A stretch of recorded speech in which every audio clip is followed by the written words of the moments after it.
I'm so sick of asking questions. Something began moving between the trees in the distance. The twins looked up and saw a familiar ghostly woman floating towards them. "It's the Lady of the East," Alex said. The ghost hovered in front of them, and Connor took an angry step toward her. He wasn't afraid of the spirit anymore, but had grown very frustrated by her appearance. "What do you want from us?" he yelled. The ghost didn't respond. She just stared at the twins silently, as she always did. "Habla inglés?" Connor tried with a horrible accent. "Connor, I don't think she speaks Spanish," Alex reprimanded. "What do you want?" Connor shouted. The ghost raised her hand and pointed to the east. "Yes, we get it. You're from the east," Connor said. "Listen, ghost lady, we got a lot on our plate right now. Unless you can help us, please go haunt someone else." The ghost looked back and forth between the twins and nodded. She turned around and floated off into the trees, but stopped to look back at them. It was the most the twins had ever seen her move. "I think she wants us to follow her," Alex said. "I think she wants to help." The ghost nodded again and then floated off into the distance. "Why are ghosts so passive-aggressive?" Connor asked. "Let's follow her," Alex said with a shrug. "What do we have to lose?" Connor eyed the ghost nervously. "You better not be taking us on a wild ghost chase." The twins followed the spirit through the trees and into the east. They had no idea where she was taking them or how long would be gone, but the twins had hoped wherever they were going, they would find the answers they needed. It was a few hours past sunset, and the magic harp had the tent all to herself. The twins had gone for a walk, and the others were gathered around the campfire just outside, quietly talking among themselves. The harp gazed through a tear in the tent as the trolls and the goblins camping around her. Even though they had kidnapped her and forced her to play music, she couldn't help but feel sorry for them. No creature deserved to have its home destroyed in such a merciless manner. She wished there was a way she could help the twins stop the enchantress, except for the obvious one.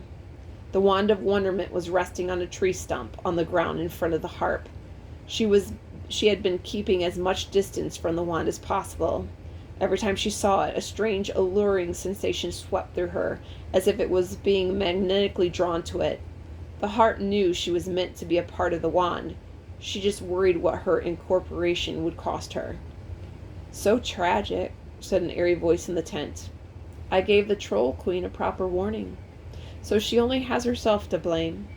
The harp turned to see who had snuck into the tent behind her and saw a face she hadn't seen in more than 100 years. "Esmia?" the harp said. "Hello, Gloria," the enchantress said. "It's been ages since the last time I saw you. You look wonderful. Haven't aged a day. Then again, I suppose that's one of the perks of being made of gold." The harp was neither timid nor scared. Unbeknownst to the others, the harp and the enchantress had a history together. "You should know," the harp said crossly, "or has your memory spoiled as much as your soul? You're the one who transformed me into this instrument." "Was that me?" Esmia said, and playfully gestured to herself. "The magician fell in love with me and left you.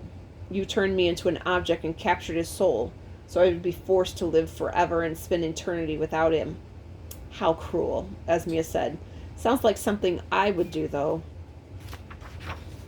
If the harp had had tear ducts, Esmia would have caused tears to roll down her golden face. "Why are you here, Esmia?" the harp said. "Are you tallying all the lives you've ruined?" The enchantress smiled malevolently.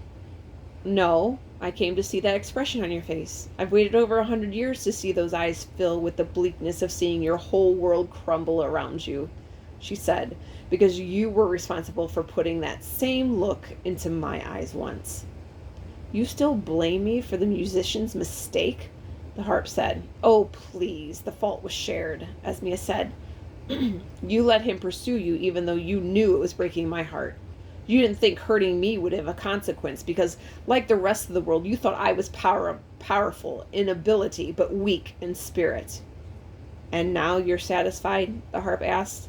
"Now that you've shown the world the evil you're capable of, have you found your peace?"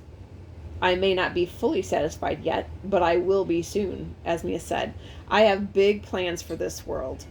The harp shook her head, almost pitying the enchantress. No, Esmia, you'll never be satisfied, she said. You think by robbing other people of their bliss, you'll find your own. But it doesn't work that way. You'll be searching for happiness your entire life, but will never find it because you wouldn't know what happiness was, even if it scratched you in the face. The enchantress's eyes grew wide with anger, her hair rapidly flowing above her like an aggressive flame. The heart might have infuriated her, but she was delighted by the feeling. Esmia smiled as her spirit absorbed the emotion and her body became stronger. Thank you, Esmia said. I have a big day tomorrow and needed the extra boost. But one thing before I go. If I do search for bliss forever, I'm so glad you'll be around to see it. The enchantress vanished from the tent, and without a trace, the remark was like a knife in the heart to the harp. She couldn't bear the thought of watching Esmia's wrath evolve for all time. She looked down at the wand of wonderment and reached towards it. She was ready to sacrifice whatever she had to, so Esmia wouldn't win.